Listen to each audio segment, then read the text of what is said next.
Deus, ele é feito de amigos. E hoje, nessa noite, eu espero que a gente possa fazer novos amigos, amém ou não? Se você trouxe sua Bíblia, por gentileza, Evangelho de Lucas capítulo 3.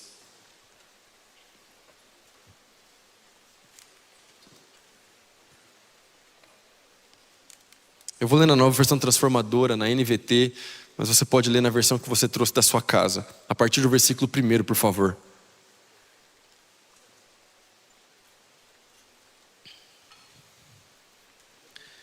Era o 15º ano do reinado do imperador Tibério César. Pôncio Pilatos era governador da Judéia. Herodes Antipas governava a Galileia. Seu irmão Filipe governava a Itureia e Traconites. E Lisânias governava a Abilene. Anás e Caifás eram os sumos sacerdotes. Nesse ano veio uma mensagem de Deus a João, filho de Zacarias, que vivia no deserto. João percorreu os arredores do Jordão, pregando o batismo como sinal de arrependimento para o perdão dos pecados. O profeta Isaías se referia a João quando escreveu em seu livro: ele é uma voz que clama no deserto, preparem um caminho para a vinda do Senhor, abram uma estrada para ele, os vales serão aterrados e os montes e as colinas nivelados, as curvas serão endireitadas e os lugares acidentados aplanados, então todos verão a salvação enviada por Deus. Dá um amém no seu lugar, meu irmão. Glória a Deus pela santa palavra revelada a nós. Meu irmão, eu amo esse texto. O Evangelho de Lucas, sem sombra de dúvida, é um dos textos, um dos evangelhos que eu mais gosto, talvez meu evangelho favorito. Mas é normal que quando nós estamos fazendo a nossa leitura bíblica, e como eu falei no culto das 17, eu espero que você faça a leitura bíblica, eu espero que você tenha o hábito de fazer leitura bíblica. Ora, é normal quando a gente chega em alguns capítulos específicos, que nós temos essa primeira parte um pouco mais descritiva. Tá tudo bem, não precisa, ninguém está aqui para te julgar, mas às vezes a gente dá uma pulada. Quando você chega aqui e fala, era o 15º ano, a gente pula para o próximo. Cadê os irmãos que já pularam a genealogia aí? Eu sei que você já pulou, tá tudo bem, ó, mãos levantadas, honestidade no prédio, glória a Deus. Eu também já pulei, tá tudo bem, ninguém está aqui para te julgar, mas a gente não pode fazer isso. Porque veja, quando algo está escrito no texto, tem intenção, tem revelação, tem propósito. Foi da parte de Deus que isso estivesse no texto sagrado. Então, quando a gente olha para esse lugar, a gente precisa entender que o evangelista Lucas, ele está nos situando politicamente e também nos dando o contexto religioso da época. Ele está falando que o lugar então foi dividido numa tetrarquia, que havia um governador romano naquela região, e que Anás e Caifás eram os sumos sacerdotes. Primeira coisa, o Império Romano era extremamente corrupto. Sim, eles eram vitoriosos, sim, eles eram vencedores, mas eles permitiam que a corrupção corresse solta, desde que o imposto que eles recolhiam dos territórios conquistados, dos territórios dominados, fosse repassado da forma como eles esperavam. Portanto, um cobrador de impostos que era contratado pelo Império Romano, ele poderia cobrar impostos abusivos desde que ele passasse a cota que ele tinha que passar para o império, o resto ele poderia colocar no seu bolso. É por isso que os cobradores de impostos eram tão odiados. É por isso que o Zaqueu era uma pessoa mal vista, era tipo um gangster da época. E aí você tem esse contexto de corrupção. Um soldado podia oprimir um civil. Um soldado podia fazer basicamente quase tudo que ele quisesse. E aí você está dentro desse contexto corrupto. E dentro desse contexto a gente percebe que o evangelista registra alguma outra coisa também. Anás e Caifás eram os sumos sacerdotes. A corrupção não ficou só na política, ela atinge o nível religioso. Por quê? Porque não era para ter dois sumos sacerdotes, era para ser um só. Então a função se vendeu para um sistema corrupto. A função de liderança religiosa se vendeu para um governo corrupto. Olha que interessante, se não parece o Brasilzão. Nós não vamos politizar a nossa conversa, pode ficar tranquilo. Mas veja, dentro desse contexto então, a palavra de Deus vem a um homem. Dentro desse contexto então, a palavra de Deus vem a uma pessoa, João Batista. João Batista que vivia no deserto. Por que Lucas, então, logo depois de nos trazer o contexto político, o contexto histórico, o contexto religioso, ele fala isso? Porque Lucas está nos trazendo um contraste.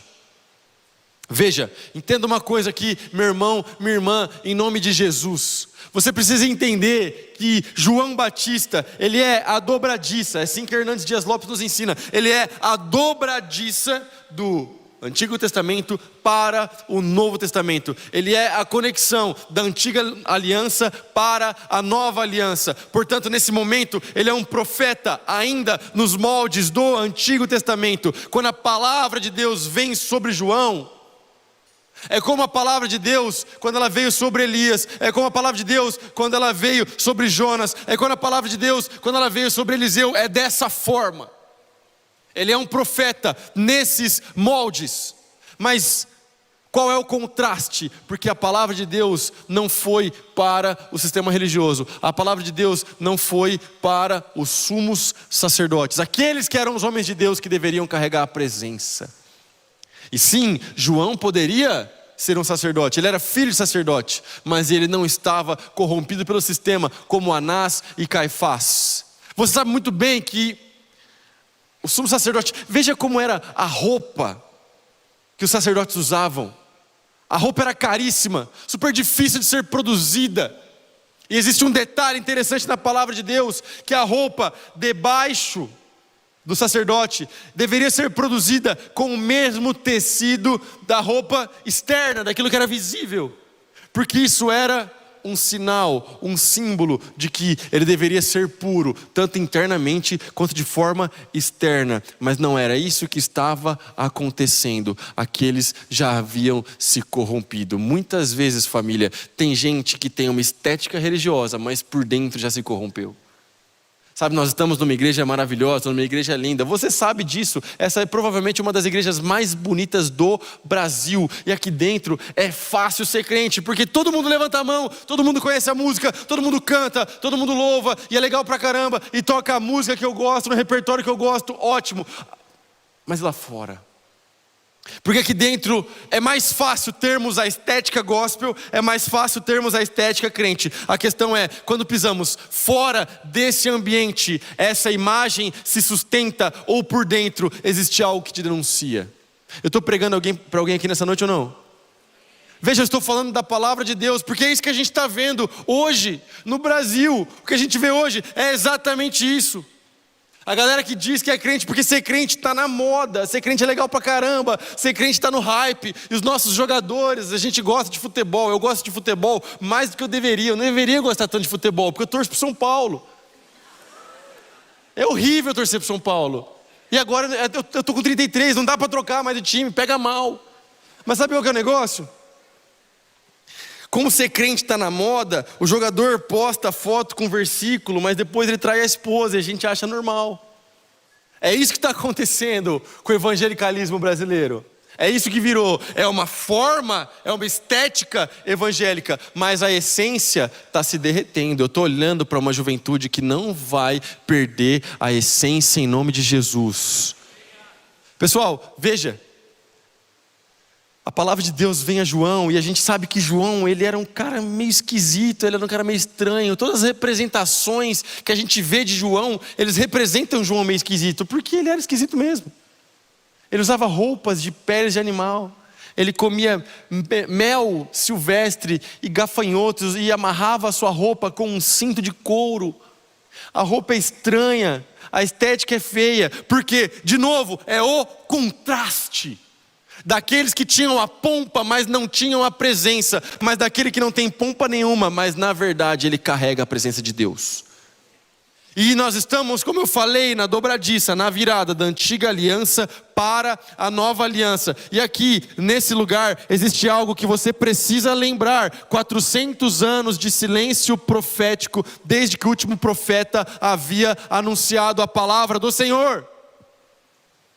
400 anos desde o Antigo Testamento, e de repente a palavra de Deus vem não no templo que Herodes o Grande havia construído, reformado e deixado uma coisa maravilhosa, não, para João, que vivia no deserto.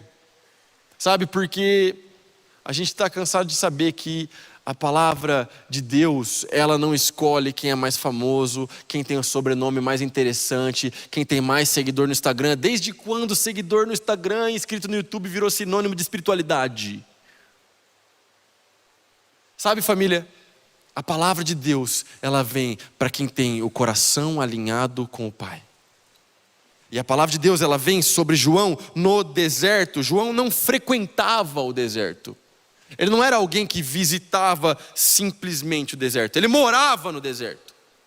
Porque quando a gente pensa em deserto, eu falei isso no culto das 17. Quando a gente pensa em deserto, quem é crente há mais tempo tá ligado que o termo deserto para o crente normalmente é a luta, é a batalha. Estou passando por um momento difícil, pastor, estou passando por um deserto, misericórdia, ora por mim. Esses dias eu estava correndo na rua, eu fiquei com raiva, eu pequei. Mas sabe o que aconteceu? É sério essa parada, eu estava correndo, Lucas. E aí o irmão parou e ele colocou as duas mãos assim, ele, pastor, 7 horas da manhã. Eu falei, oi meu irmão. Ele, ora por mim. Eu falei, agora. Ele ora por mim, pelo amor de Deus. Ele me parou assim no meio da rua. Mas ali naquele lugar, acabou que a palavra de Deus veio sobre nós. Eu fiz um atendimento no meio da Avenida das Esmeraldas, 7 horas da manhã. Pastor, minha esposa está me largando. Estou passando por um deserto. Porque essa que é a parada. A gente pensa que o deserto é a luta. Mas e se o deserto não, na verdade, for uma luta, mas se o deserto for um campo missionário? Porque veja, o deserto é árido. O deserto é difícil, parece que nada brota, parece que nada nasce. É um lugar esquisito, estranho, inóspito, assustador, mas ao mesmo tempo impressionante. Não parece muitas vezes um campus universitário? Onde a gente olha para um campus universitário e parece um lugar difícil, estranho, cheio de gente estranha. Tem uma galera legal também, mas tem uma galera esquisita. Principalmente se você for de humanas. Estou brincando, eu estou brincando. E se for o deserto um campo missionário? A tua escola, a tua faculdade, o teu trabalho, o teu mestrado, o teu doutorado, a empresa que você trabalha, a indústria que você trabalha, a tua família. Porque veja, as pessoas iam até João no deserto, porque lá elas encontravam a palavra de Deus, porque a palavra não desceu no templo, então elas saíam da cidade para ir até onde tinha a palavra. Nós estamos numa conferência que é voltada sobre células. Isso significa que não importa o teu bairro, não importa o tamanho da tua casa, não importa o teu apartamento, o prédio que você mora, o que importa é, tem palavra de Deus. Se tiver palavra de Deus, as pessoas irão até a sua célula, as pessoas irão até a sua casa, porque nesse lugar a palavra do Senhor te visitou. E quando a palavra visita, tem cura, tem transformação, tem salvação, existe uma nova história, existe promessa e herança de vida eterna. Eu estou pregando para alguém aqui nessa noite ou não? Família, veja, então nós precisamos entender que talvez o que precisamos buscar é não mais jogar o jogo da religiosidade, não mais jogar o jogo das cópias, mas sim buscar teu coração alinhado com o do Senhor. Quando eu nasci, meu pai já era pastor. E na real mesmo é que eu nunca quis ser pastor. Eu relutei. E quando a gente é filho de pastor, Lucas, a gente vê umas coisas assim, sabe? Eu vi meu pai tirar compra de dentro da minha casa e levar para outras pessoas. E depois a pessoa sai da igreja e sai falando mal do meu pai. E eu falava, por que eu vou fazer essa parada, cara? Eu vou trabalhar, eu consigo fazer outras coisas e vou ganhar meu dinheiro. E eu não quero isso, mas a real é que eu não me chamaria para fazer o que eu faço. Eu faço o que eu faço pela graça de Deus. E na hora certa, um dia a gente vai contar essa história de como eu não queria ser pastor para eu ter virado pastor. A real é que, por que eu estou contando essa história? Porque um dia, lá em 2017, meu pai me colocou para pregar num culto de domingo da nossa igreja. Eu já tinha estudado, voltado, estava terminando o bacharel, e aí ele me colocou para pregar no culto da nossa igreja. Eu fiquei 2 anos estudando em Belo Horizonte. Então ele me manda o sermão, porque ele que escreveu o sermão, obviamente, e aí ele me manda o sermão, eu vejo o sermão e eu falo, eu pequei, família, estou abrindo o coração aqui. Eu falei, nossa, tá de boa, eu conheço esses textos, eu domino esses textos, está tudo certo.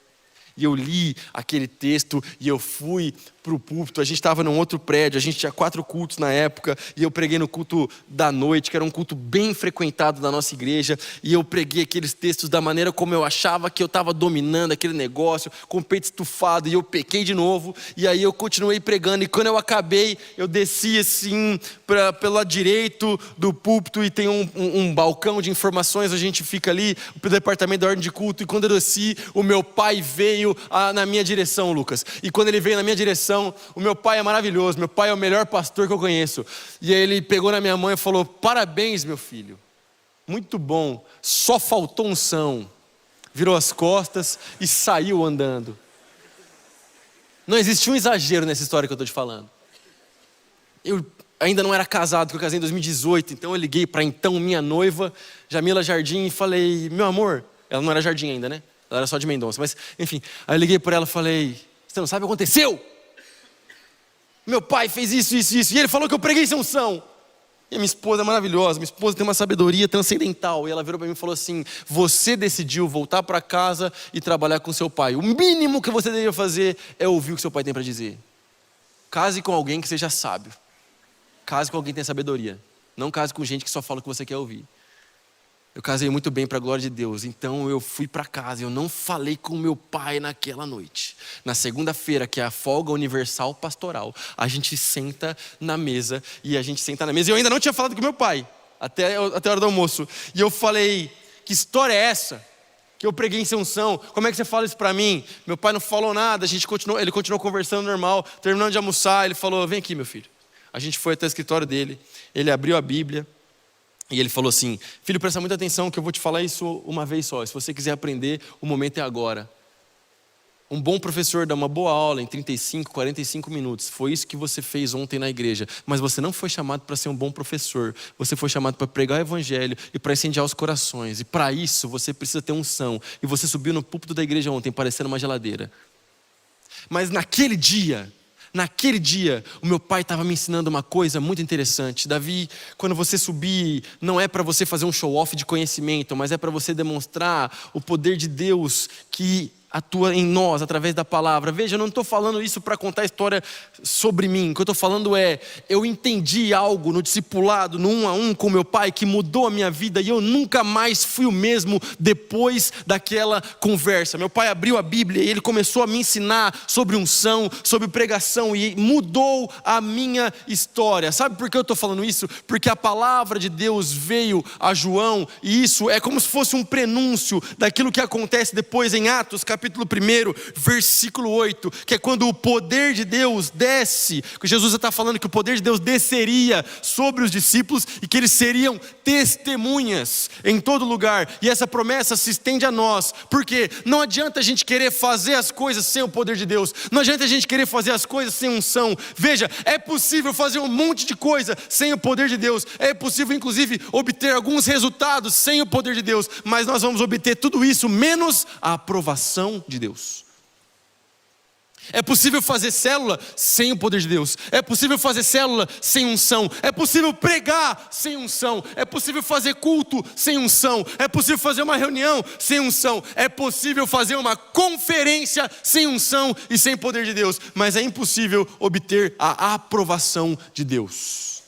E quando eu olho para a realidade evangélica brasileira, muitas vezes é isso que eu vejo. Eu vejo barulho, eu vejo estética, eu vejo um prédio cheio de adrenalina, mas eu vejo muita gente, sabe, nada contra um prédio cheio de adrenalina. Você não está ligado à minha galera frita. Mas veja,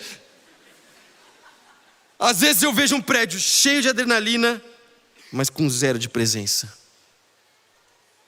E eu me sinto como se nós tivéssemos que, nesse momento, a gente tinha que administrar essa tensão. Onde tem uma galera fazendo, e tem forma, e tem barulho, e parece que tem muita coisa acontecendo. E eles falam no Instagram, e eles cativam os nossos jovens. E você prega uma coisa aqui, e o cara prega outra coisa no Instagram. E aí o cara quer rebater os seus anos de estudo de teologia com um vídeo do TikTok. É uma coisa absurda.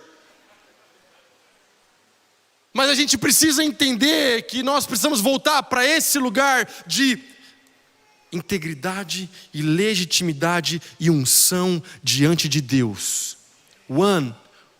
Escuta o que eu tenho para te dizer nessa noite: volta para o lugar onde a palavra de Deus vem até você e você se torna boca de Deus aonde Ele te colocou, na sua família, na sua faculdade, independente de onde você estiver. Nós não precisamos mais copiar modelos e modelos, copiar crente, copiar evento, copiar coisa. A gente copia até as músicas dos gringos, chega de cópia. Nós precisamos de essência. Nós precisamos da verdade do Evangelho. E eu estou olhando para uma geração que eu tenho certeza absoluta que vai amar a palavra de Deus e que vai voltar para esse lugar da essência, da verdade, da pregação do Evangelho.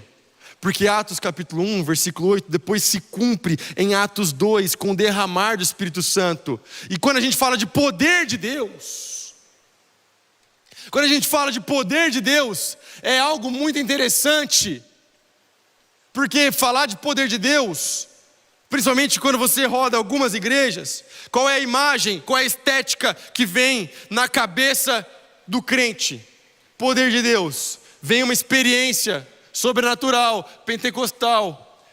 Vem alguém, uma vez eu preguei numa igreja, eu liderava a banda também, a gente foi lá tocar e tal, e tinha uma irmã que ela rodava na beira do palco, mas ela não caía. Eu achava fantástico aquilo. Como ela consegue rodar tão perto da queda? Mas sabe? E a gente olha para isso e a gente pensa que isso é poder de Deus. Eu não quero anular e nem julgar a experiência de ninguém. Se você quiser rodar e o pastor permitir, eu não sei como que é aqui na Bíblia, mas se você quiser rodar e se você quiser, vai, roda, ou no seu quarto, não sei. Mas se você quiser chorar, chora. Se você fala em outras línguas, amém. Talvez não no microfone. O que vai acontecer com a experiência, não importa. O que importa é, você vai levantar e vai pregar? Você vai levantar e vai anunciar? Porque experiências sinestésicas não me impressionam, porque eu já vi de tudo. Eu já vi gente que, quando meu pai pregava, ficava de joelho e falava que estava orando pelo meu pai. E a pessoa ficava de joelho com as mãos levantadas o culto inteiro enquanto meu pai pregava. E hoje nem na igreja está. Então experiências sinestésicas não me impressionam. O que me impressiona é, você recebeu o poder de Deus, então levanta e prega. Caso contrário, não era o poder de Deus, era um arrepio que você poderia sentir no show do Coldplay. Veja, nós temos que voltar para esse lugar da evidência, do fruto e do poder de Deus. Porque olha o que o evangelista escreve. João percorreu os arredores do Rio Jordão, pregando o batismo como sinal de arrependimento para o perdão dos pecados. O batismo como sinal de arrependimento. Existe o sinal de arrependimento, existe o fruto do arrependimento, e o batismo é um sinal do arrependimento. E hoje as pessoas estão pregando os benefícios da salvação, os benefícios da graça, sem pregar o arrependimento. E aí forma-se uma geração de crentes que eles querem a glória, que eles querem o corte do Instagram, que eles querem a fama, que eles querem o status, que eles querem a roupa, que eles querem o nome no cartaz, que eles querem tudo isso, mas eles não querem o joelho no chão. É a geração que ama gritar por avivamento, mas que odeia a vida de oração. Nós precisamos parar e fazer uma reflexão e voltar para esse lugar da simplicidade do Evangelho. Quando foi a última vez que nós verdadeiramente dobramos os nossos joelhos diante de Deus e clamamos por arrependimento?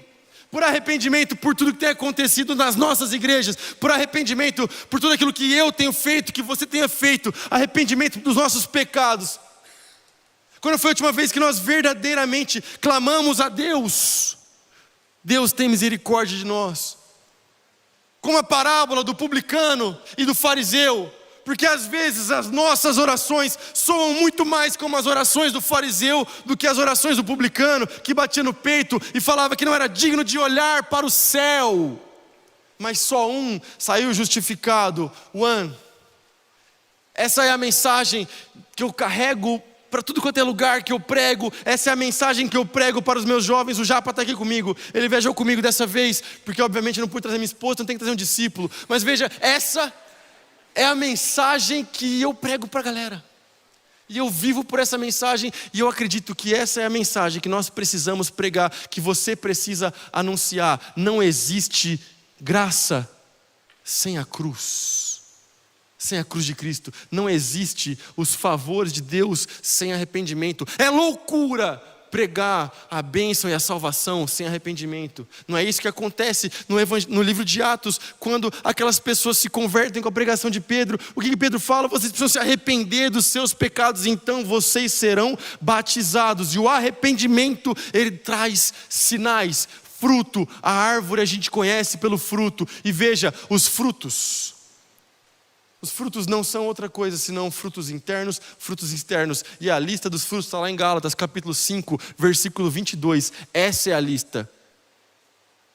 Nós invertemos a lista. E nós colocamos a lista dos dons como se fosse a lista dos frutos. E a gente acha porque uma pessoa é talentosa, então ela frutifica. E a gente valida o ministério e dá microfone das nossas igrejas para gente que não deveria nem ser batizado. Então, perdão pelo desabafo do pastor, mas é isso que eu tenho pensado. O reino é feito de amigos. Como é que nós vamos levar para os nossos eventos uma pessoa que, se fizer alguma coisa, não tem para quem ligar? Se fizer alguma coisa no púlpito da minha igreja, não tem pastor para eu ligar e falar: ó, o teu membro pisou fora. Mas são essas pessoas que você aperta play para ouvir as músicas no teu Spotify. Meu irmão, minha irmã, em nome de Jesus, que a verdade da palavra de Deus apareça e floresça no Brasil a partir dos nossos corações. Porque se existe gente queimando o filme dos evangélicos, nós somos a resistência e a geração da verdade. E nós viveremos pela verdade da palavra de Deus. Nós viveremos pelo evangelho do reino do Senhor Jesus Cristo. E nós faremos aquilo que agrada o coração do nosso Pai. Eu posso ouvir um amém ou não?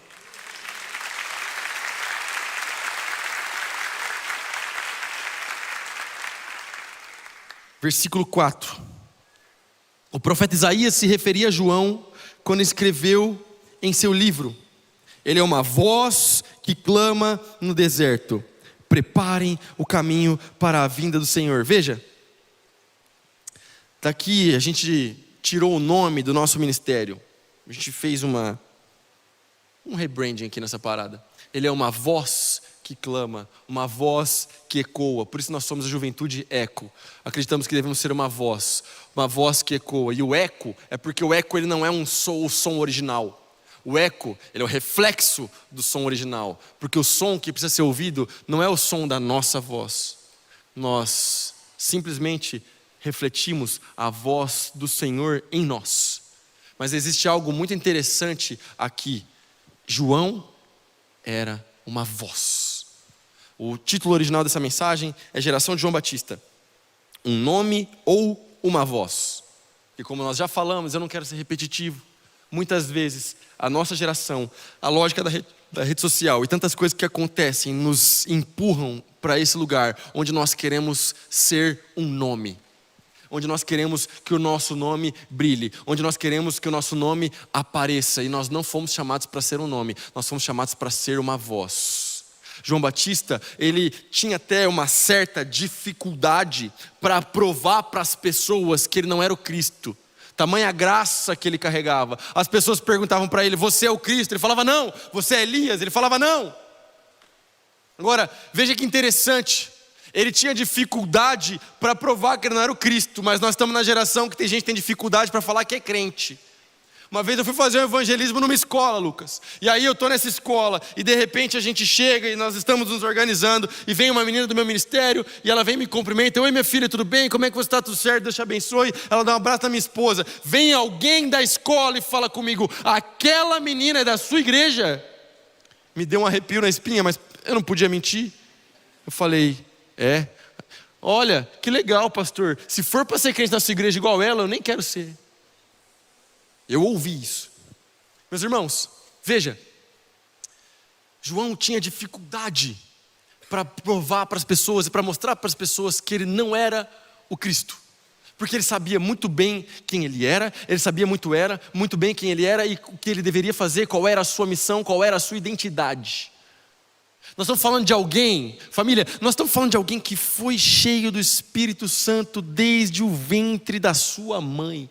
E ele sabia que ele não era o noivo, ele sabia que ele era o amigo do noivo, e isso lhe bastava. Ele sabia, e é por isso que ele falava: vai vir alguém depois de mim, muito, mas muito maior do que eu, e eu não sou digno de desatar as suas sandálias. Ele falava, e é por isso que quando ele vê Jesus Cristo vindo, ele fala: eis o Cordeiro de Deus que tira o pecado do mundo. Porque o seu batismo apontava como um sinal, mas quem tira o pecado do mundo é exatamente o Cristo. Ele sabia quem ele era, ele sabia que ele era o amigo do noivo, ele sabia que ele não era o noivo, e está tudo bem. Para nós, nos basta isso, sermos chamados de os amigos do noivo, de os amigos de Jesus. Para nós é mais do que suficiente. Afinal de contas, meus irmãos, o que é que nós tínhamos? O que seria de nós se não fosse a graça de Deus? O que seria de nós se não fosse o Evangelho do Senhor Jesus Cristo? O que seria de nós se o amor de Deus, se a graça não tivesse nos alcançado? O que é que a gente poderia oferecer? Nada, a não ser os nossos pecados, nossos pensamentos maliciosos. Nós não tínhamos nada, mas Ele veio, Ele nos amou.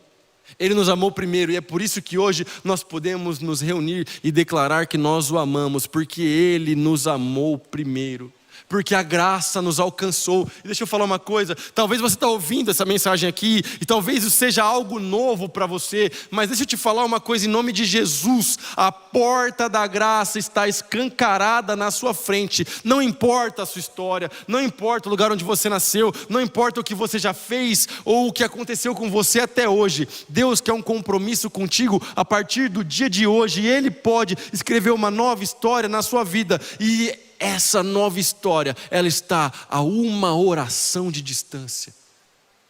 João sabia quem era Jesus Cristo, o Cordeiro de Deus que tira o pecado do mundo. É o Rei Jesus, é por Ele que nós nos movemos, é por Ele que nós existimos. No dia certo, no momento certo, na hora certa, Jesus se entregou por amor a mim, se entregou por amor a você. É uma das imagens que eu mais gosto na palavra de Deus. É quando o evangelista João descreve o momento que Jesus vai ser preso. Porque chegam perguntando: cadê Jesus? Quem é Jesus? E Jesus responde: eu sou. E todos caem ao chão. Porque naquele momento o que estava acontecendo é que Jesus estava fazendo um eco àquele texto do Êxodo, lá do Antigo Testamento, de quando Deus se revela a Moisés e Ele fala para Moisés: eu sou. Sabe por quê? Porque Jesus é. No princípio era o Verbo estava com Deus, o Verbo era Deus. Jesus é Deus, Jesus sempre foi Deus, Jesus sempre será Deus. Mas o Verbo se fez carne e habitou entre nós, e Ele se entregou, Ele deu a sua vida por amor a mim, por amor a você. Ele não foi pego de surpresa pelos romanos, não. Ele se entregou, e João sabia disso. João sabia disso, a ponto de que quando as pessoas chegam e começam a falar com João, e começam a falar: João, sabe aquele homem que você batizou? Agora ele está fazendo discípulos, e os discípulos estão seguindo ele. Em outras palavras, as pessoas estavam falando: João, você está perdendo discípulo para Jesus. E João fala aquela frase que você já sabe, que deveria ser uma máxima para a nossa vida, para a nossa existência, para os nossos ministérios. João fala: convém que ele cresça e que eu diminua. Convém que Jesus cresça em nós, meus irmãos. Convém que Jesus seja pregado, que Jesus seja anunciado, que Jesus seja glorificado. Convém que o nome de Jesus seja anunciado em Curitiba, em Marília, em todos os lugares. Convém que os nossos cultos, que as nossas reuniões sejam centralizados em Jesus, que as nossas mensagens sejam centralizadas em Jesus, que a sua vida seja construída sobre a rocha, e a rocha é o Cristo. A rocha é o Cristo. Convém que Jesus cresça, por quê? Porque a gente não tinha nada, mas pela graça, agora nós fomos salvos. E se só a salvação nos tivesse sido dada, que já foi de graça, e tivesse parado por aí, já estava ótimo para nós, porque nós estávamos condenados. Mas para além da salvação, Deus ainda escolhe agir na terra, através de nós, através da sua santa igreja, Deus escolheu agir em Curitiba através da sua vida, através da sua história. Sabe as dores que você vê em Curitiba? Sabe os problemas, as questões que você levanta em Curitiba? Sabe as histórias de pessoas quebradas que você conhece? Gente com as emoções quebradas, gente a um fio de desistir da própria vida, gente que pode até ter dinheiro, status e ser conhecida, mas sem rumo. Pois é, Deus escolheu você para esse tempo, para essa geração, para esse lugar, para que você seja a resposta dessas dores. Você carrega o avivamento no seu coração, e por muito tempo falaram de avivamento para nós, mas o avivamento que eu acredito não é o avivamento de alguém famoso que se levanta e todo mundo segue. Eu acredito no avivamento do povo de Deus. Eu acredito no avivamento dos grupos pequenos. Eu acredito no avivamento nas casas.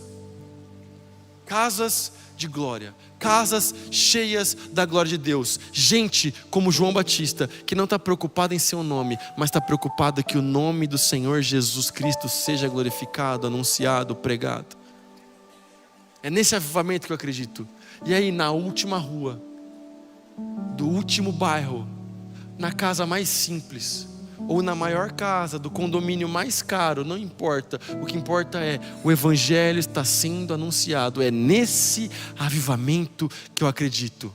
Gente comum, gente de Deus, cheia do Espírito Santo, cheia da unção, com a palavra da verdade em seus lábios, anunciando. Porque João preparava os corações para a primeira vinda do Cristo. Cabe a nós preparar os corações para a sua segunda vinda. Porque Jesus veio, Ele morreu numa cruz, mas num domingo Ele ressuscitou. E eu te garanto uma coisa: Jesus Cristo voltará para buscar a sua igreja. A nossa missão é sermos cada vez mais parecidos com João Batista. A nossa missão é preparar os corações, através da mensagem do Evangelho, através da verdade, através do avanço do reino de Deus. Se você pode, fique de pé no seu lugar.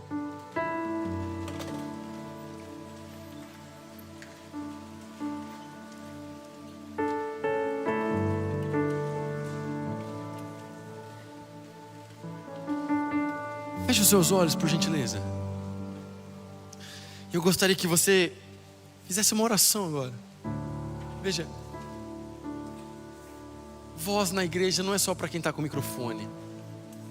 Levante sua voz agora e faça uma oração sincera diante do Senhor. Peça para que Ele possa derramar da sua unção, da sua graça, da sua presença.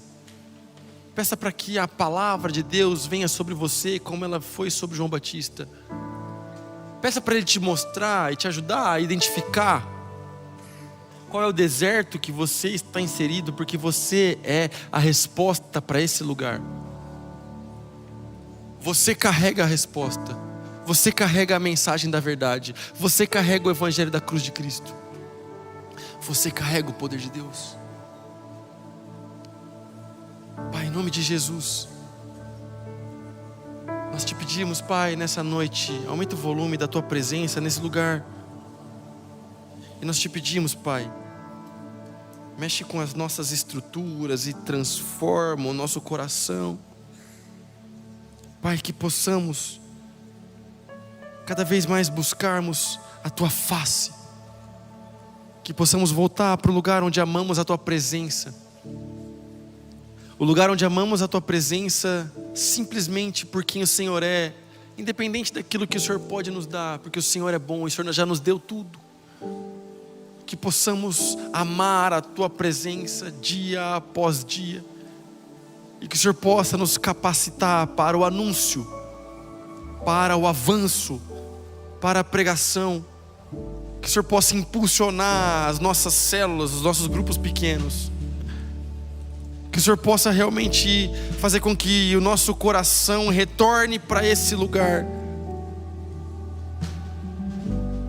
Que nosso coração possa ser incendiado de amor por Ti novamente, Pai. Que sejamos uma voz aonde o Senhor nos colocar. Essa é a nossa oração nessa noite, em nome de Jesus.